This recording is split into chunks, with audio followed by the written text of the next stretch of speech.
तो दोस्तों इसके पीछे की वीडियो आप लोग हम बताए थे, क्वेश्चन नंबर 20 तक बताए थे। जो मॉडल प्रश्न पत्र था क्लास 9th वाला का क्वेश्चन नंबर 20 तक आप लोग को हम बताए थे। आज की इस वीडियो में आप लोग को पार्ट नंबर 2 होने वाला है। पिछले का जो वीडियो था पार्ट नंबर 1 हुआ था, ठीक है।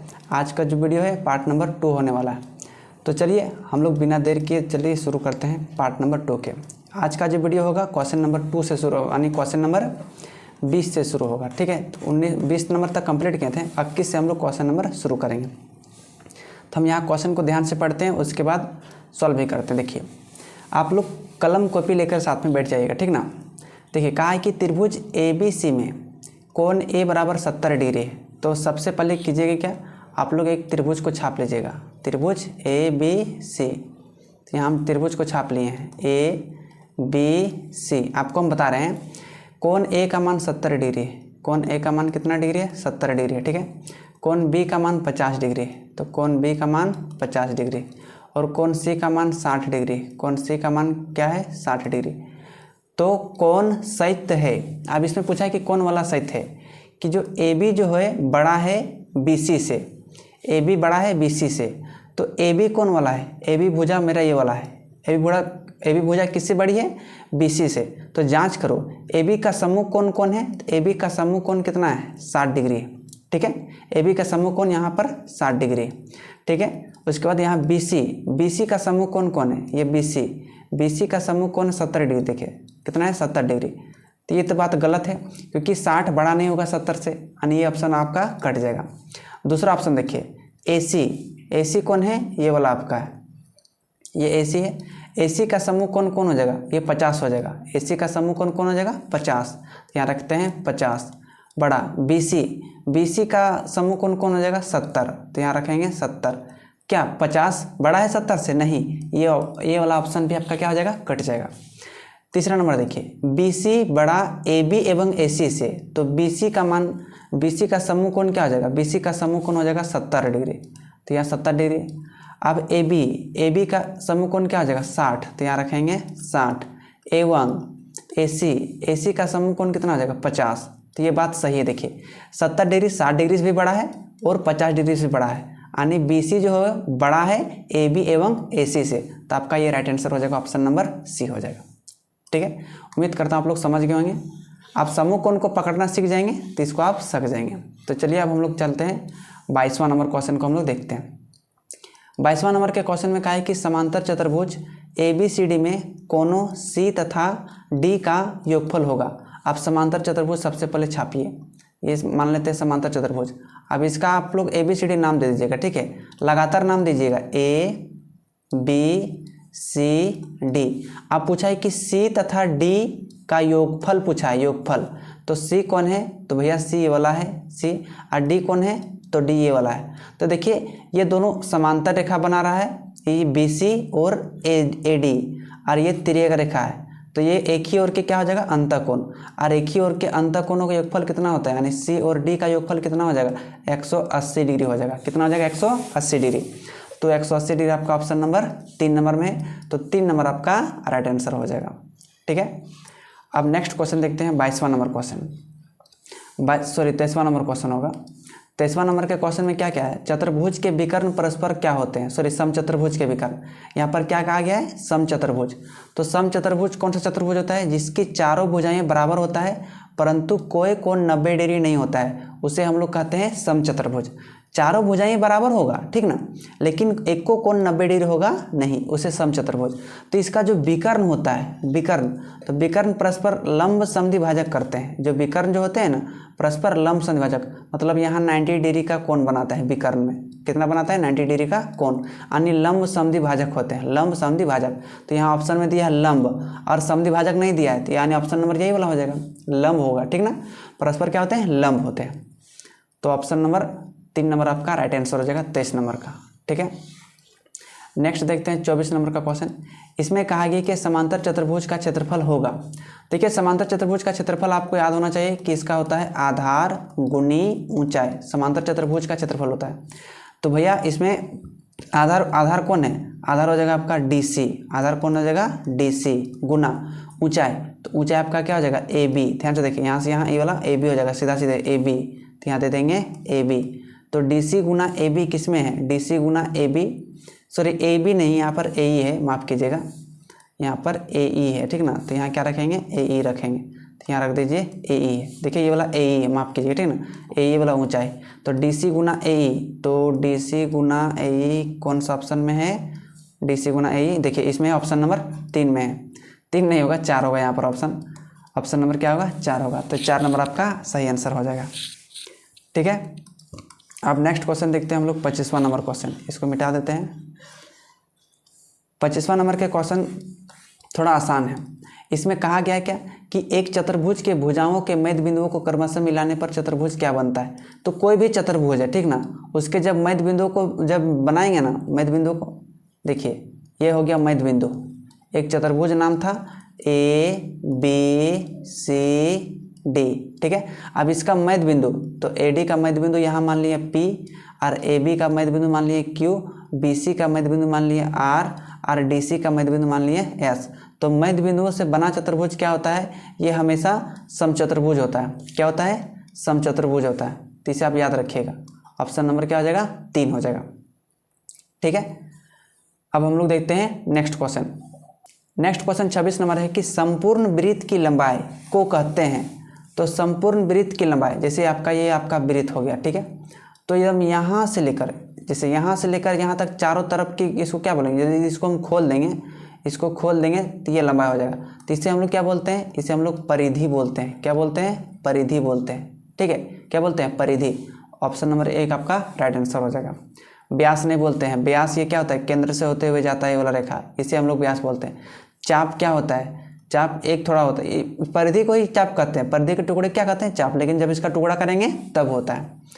तो जीवा तो होगा नहीं, जीवा 2 बराबर भागों में बांटता है, यानी इसका राइट आंसर क्या हो जाएगा, परिधि आपका राइट आंसर हो जाएगा। संपूर्ण वृत्त की लंबाई को परिधि कहते हैं, ठीक है। नेक्स्ट है 27 नंबर का क्वेश्चन। इसमें है कि आकृति में बीसी वृत्त का व्यास है, जो दिख रहा है बीसी वृत्त का व्यास है, इसका मतलब ओ क्या होगा, केंद्र होगा, तथा बी ए ओ 60 डिग्री है। ध्यान से देखिए, बी ए ओ की डिग्री है 60 डिग्री है। तब ए डी सी का मान ज्ञात कीजिए, कोण ए डी सी, यानी ये वाला कोण आपको ज्ञात करना। अब याद कीजिए कि जब ओ वाला आपका केंद्र बनेगा तो यहाँ 60 डिग्री है, तो ये वाला कोण भी कितना होगा, 60 डिग्री होगा। कितना होगा, 60 डिग्री। अगर इसमें थोड़ी सी भी रचना करेंगे हम लोग, यहाँ ए से लेकर सी तक मिला देंगे तो ये आपका जीवा बन जाएगा। और ये जब आपका जीवा बनेगा, यहाँ ए से लेकर सी तक आपका जीवा बनेगा।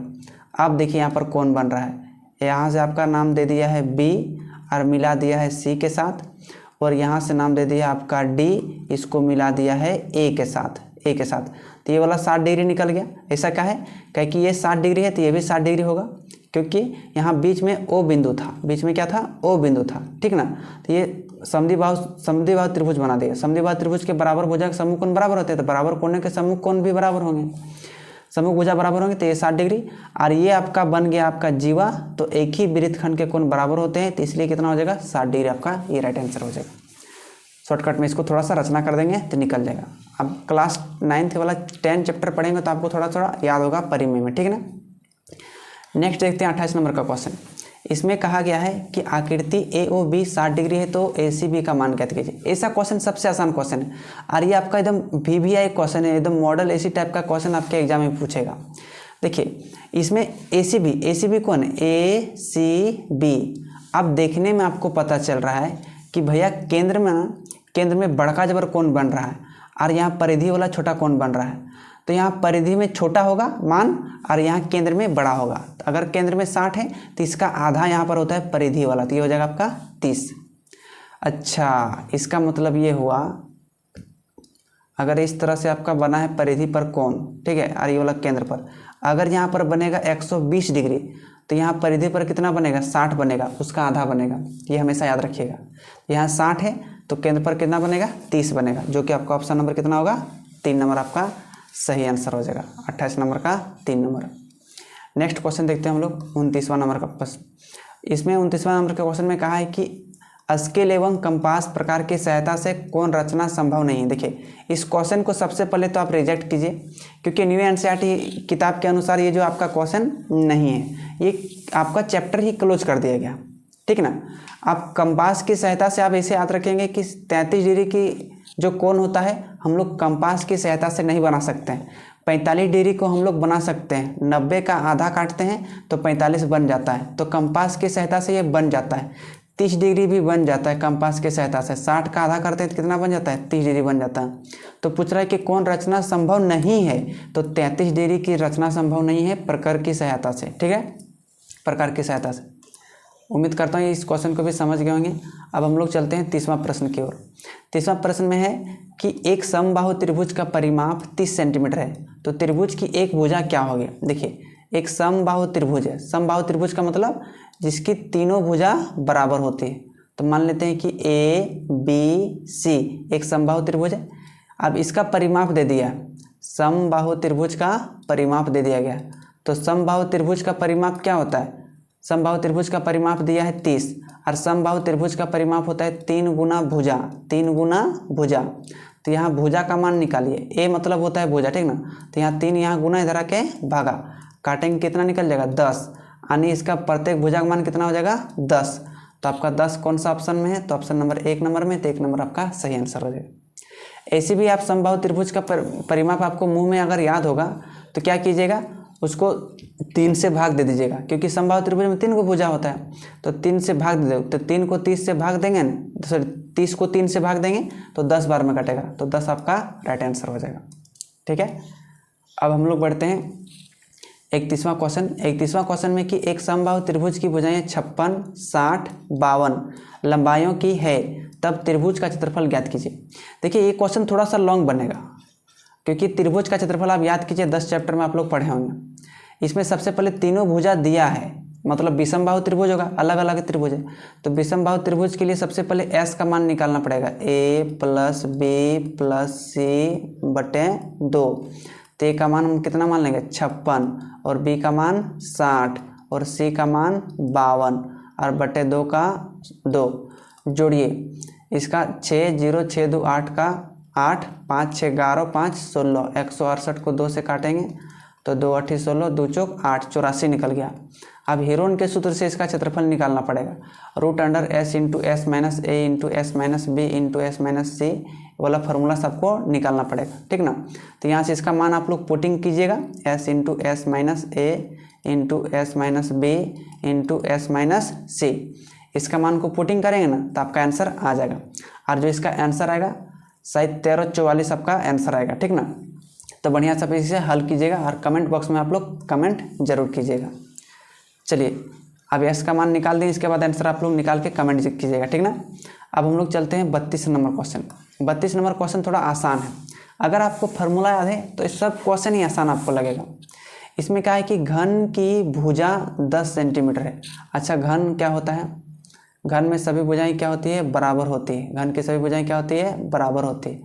सभी भुजा, भुजा का मतलब A 10 सेंटीमीटर दिया गया, तो इसका वक्र पृष्ठीय क्षेत्रफल ज्ञात कीजिए। वक्र पृष्ठीय क्षेत्रफल पूछता है तो ये होता है 4A²। अगर क्वेश्चन में पूछेगा कि पृष्ठीय क्षेत्रफल, पृष्ठीय क्षेत्रफल, तो इसका आंसर होता है 6A², 6A², ठीक है। तो चलिए इसमें वक्र पृष्ठीय क्षेत्रफल पूछा है तो क्या होता है 4A², तो लिखेंगे 4A। का मान दे रखा है 10, भुजा कितना दिया है 10, तो 10 का स्क्वायर, तो 10 का स्क्वायर कितना होता है 100 होता है। तो 4 को 100 से गुना करेंगे कितना हो जाएगा 400 सेंटीमीटर स्क्वायर, क्योंकि सेंटीमीटर दे रखा है। अब 400 कहीं ऑप्शन ही नज़र नहीं आ रहा है, इसका मतलब इसमें ना वक्र पृष्ठीय क्षेत्रफल नहीं पूछना चाहिए था इसको क्वेश्चन में, इसको पूछना चाहिए था पृष्ठीय क्षेत्रफल। क्या पूछना चाहिए था, पृष्ठीय।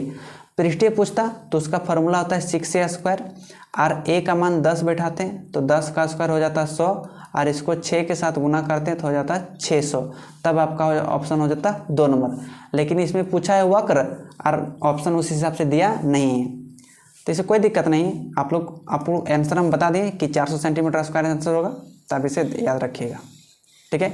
बनाना कैसे उस चीज़ को आप समझिए, ठीक ना। देखिए नेक्स्ट 3.5 मीटर व्यास वाले गोले का पृष्ठीय क्षेत्रफल ज्ञात कीजिए।